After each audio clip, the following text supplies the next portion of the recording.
Assalamualaikum warahmatullahi wabarakatuh. Perkenalkan, nama saya Putra Amal Khairi, NIM 210306171. Saya dari Fakultas Pertanian, Prodi Peternakan. Di sini Universitas Sumatera Utara. Di sini saya ingin menyelesaikan tugas dari dosen pengampu saya, yaitu Ibu Tati Fidianasari, SPT MP.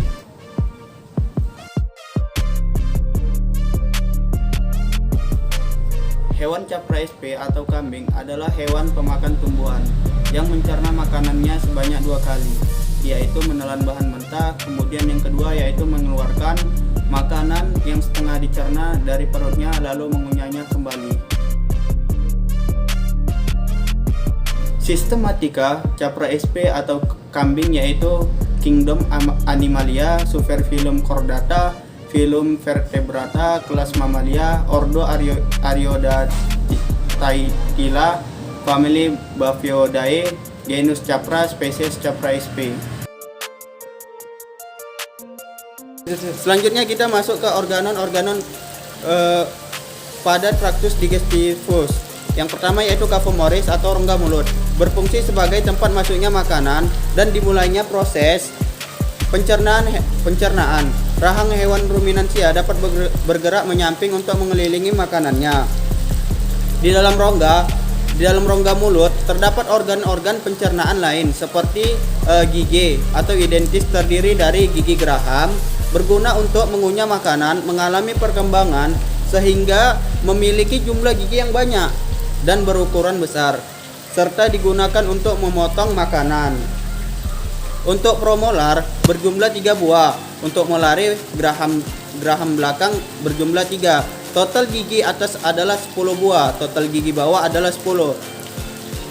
Diastenva, bagian tanpa gigi, tempat menjulurnya lidah atau yang sering disebut lingua atau lidah, berguna untuk merenggut rumput makanan dan dorongan makanan yang sudah dikunyah menuju ventriculus.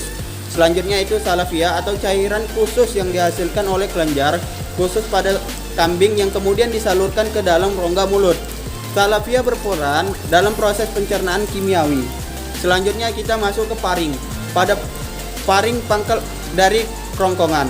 Selanjutnya esophagus, lanjutan dari paring. Masuknya rongga mulut dengan ventriculus. Lambung makanan hanya melewati esophagus tanpa melalui proses apapun.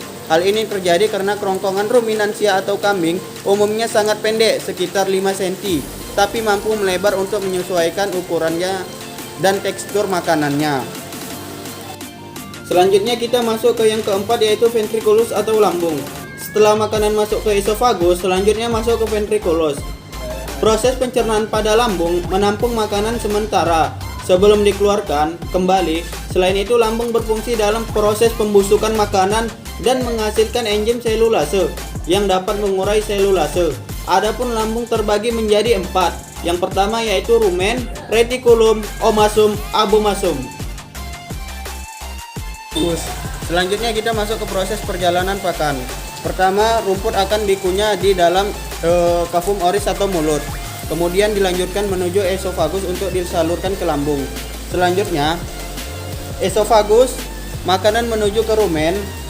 Proses yang terjadi di rumen yaitu makanan dicerna dan menjadi bubur dengan bantuan gerakan mengadu oleh dinding rumen.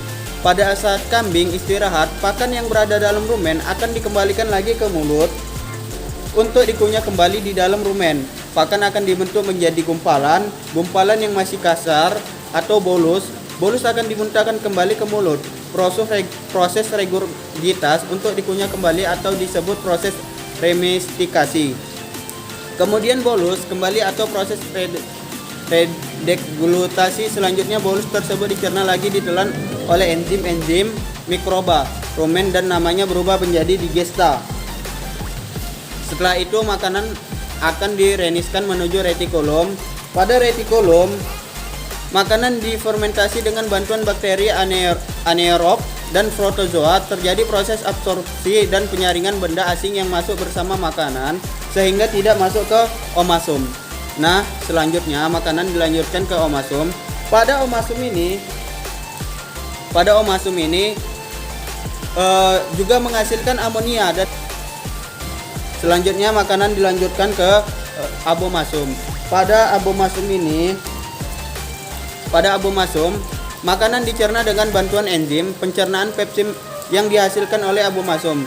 Setelah makanan dicerna abomasum, makanan akan dilanjutkan ke intestinum tenue atau usus halus.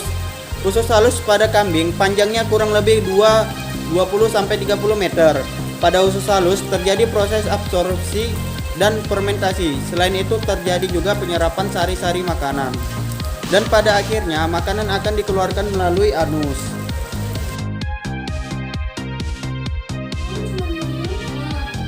Selanjutnya kita masuk ke fungsi dari rumen, retikulum, omasum, abomasum, dan intestinum tenue. Rumen berfungsi untuk menyimpan makanan sementara makanan yang telah ditelan. Selanjutnya retikulum sebagai tempat penambahan enzim sehingga makanan berubah menjadi gumpalan kasar atau bolus. Selanjutnya omasum berfungsi membantu makanan secara kimiawi dengan menggunakan enzim serta berfungsi juga dalam penyerapan air, asam, lemak tertentu dan natrium yang terkandung dalam hijauan pakan ternak. Selanjutnya fungsi abomasum yaitu sebagai tempat terjadinya fermentasi selulosa dengan bantuan bakteri. Selanjutnya yaitu intestinum tenue berfungsi sebagai penyerapan sari-sari makanan yang telah diproses di dalam lambung yang kemudian diedarkan ke seluruh tubuh dan diubah menjadi energi. Selanjutnya kita masuk ke mikroba. Mikroba yang terdapat di dalam rumen dibagi menjadi 4 jenis mikroorganisme anaerob, yaitu bakteri, protozoa, fungi, dan mikroorganisme lainnya seperti virus. Yang pertama kita masuk ke bakteri. Bakteri merupakan biomasa terbesar di dalam rumen. Beberapa jenis bakteri dari spesies Micrococcus, Staphylococcus, Streptococcus, Carniabacterium, Lactobacillus, Fusobacterium, dan Propionibacterium ditemukan menempel pada epitel dinding rumen. Di samping itu terdapat spesies bakteri metahanogen yang hidup menempel pada protozoa. Sedangkan berdasarkan jenisnya bahan yang digunakan dan hasil fermentasinya, bakteri dikelompokkan menjadi 8 jenis, yaitu bakteri selulotik, bakteri proteolitik, bakteri metanogenik, bakteri amilolitik, bakteri yang memfermentasikan gula, bakteri lipolitik, bakteri pemanfaat asam, dan bakteri hemoselulitik. Selanjutnya kita masuk ke bakteri selulotik. Bakteri selulotik menghasilkan enzim selulose dari hidrolisis glukosa. Dapat menghidrolisis hemiselulosa. Keuntungannya dari bakteri ini, energi ATP yang dihasilkan cukup untuk digunakan oleh bakteri itu. Sehingga tidak mengurangi pemakaian energi oleh ternak. Beberapa contoh bakteri selulotik adalah yang pertama yaitu Bacteroides, Succinogenes, Clostridium, Acetobacillium, Ruminicoccus, Flavefacien, Ruminicoccus, Silobacterium, Cellulosolvens. Yang selanjutnya yaitu yang kedua bakteri hemiselulotik. Hemiselulotik merupakan struktur polisakarida yang penting dalam dinding sel tanaman. Meskipun demikian, ada beberapa mikroorganisme yang dapat menghidrolisa selulosa, antaranya Clostridium, Cellulophorans, dan Bacteroides ruminicola. Yang selanjutnya yaitu yang ketiga bakteri proteolitik. Merupakan jenis bakteri yang paling banyak terdapat pada saluran pencernaan makanan mamalia, termasuk karnivora.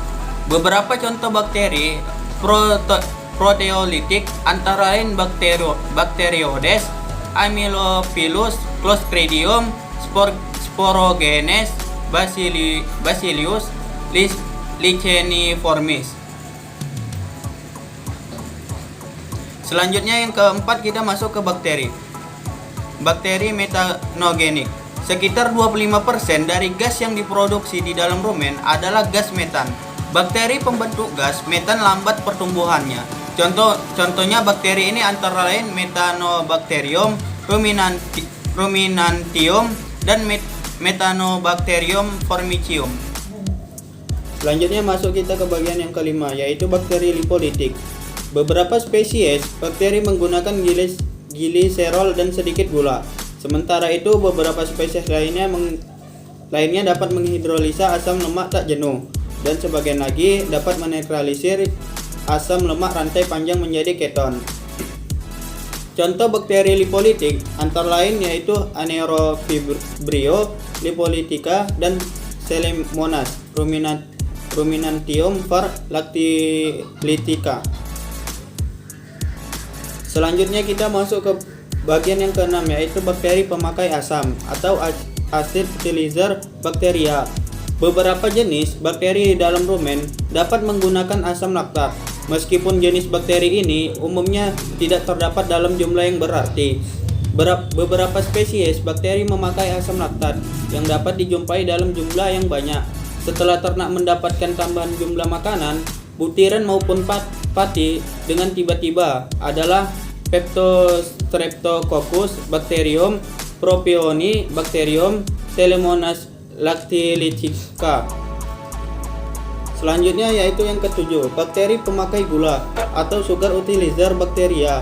Hampir semua bakteri pemakai polisakarida dapat memfermentasikan disakarida dan monosakarida, yang mana sebenarnya gula akan lebih efisien apabila dapat dicerna dan diserap langsung di usus halus.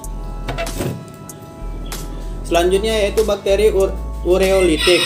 Beberapa jenis bakteri ureolitik menempel pada epitelium dan menghidrolisa urea yang masuk ke dalam rumen melalui difusi dari pembuluh darah yang terdapat pada dinding rumen.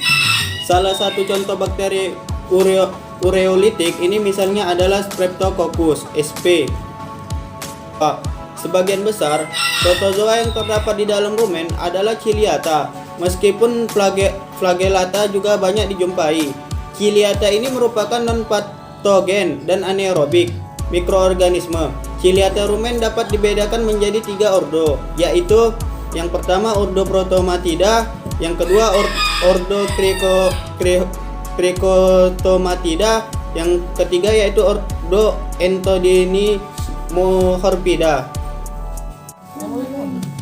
Selanjutnya kita masuk yang ke-10, yaitu fungi atau jamur. Jamur, fungi atau anaerob sangat berperan penting dalam komunitas mikroba rumen. Fungi atau jamur akan memecah bahan makanannya yang sulit dicerna dalam mikroba rumen. Selain itu, fungi atau jamur sangat berperan dalam degradasi serat yang terkandung dalam pakan. Salah satu contoh fungi dalam rumen antara lain yaitu jamur Picocotes anaerob yang pada umumnya terdapat pada sapi dan domba yang diberi makanan berserat tinggi. Baiklah, sekian dari video saya Putra Malkhairi mengucapkan mohon maaf atas segala kekurangan. Billahi taufiq wal hidayah. Assalamualaikum warahmatullahi wabarakatuh.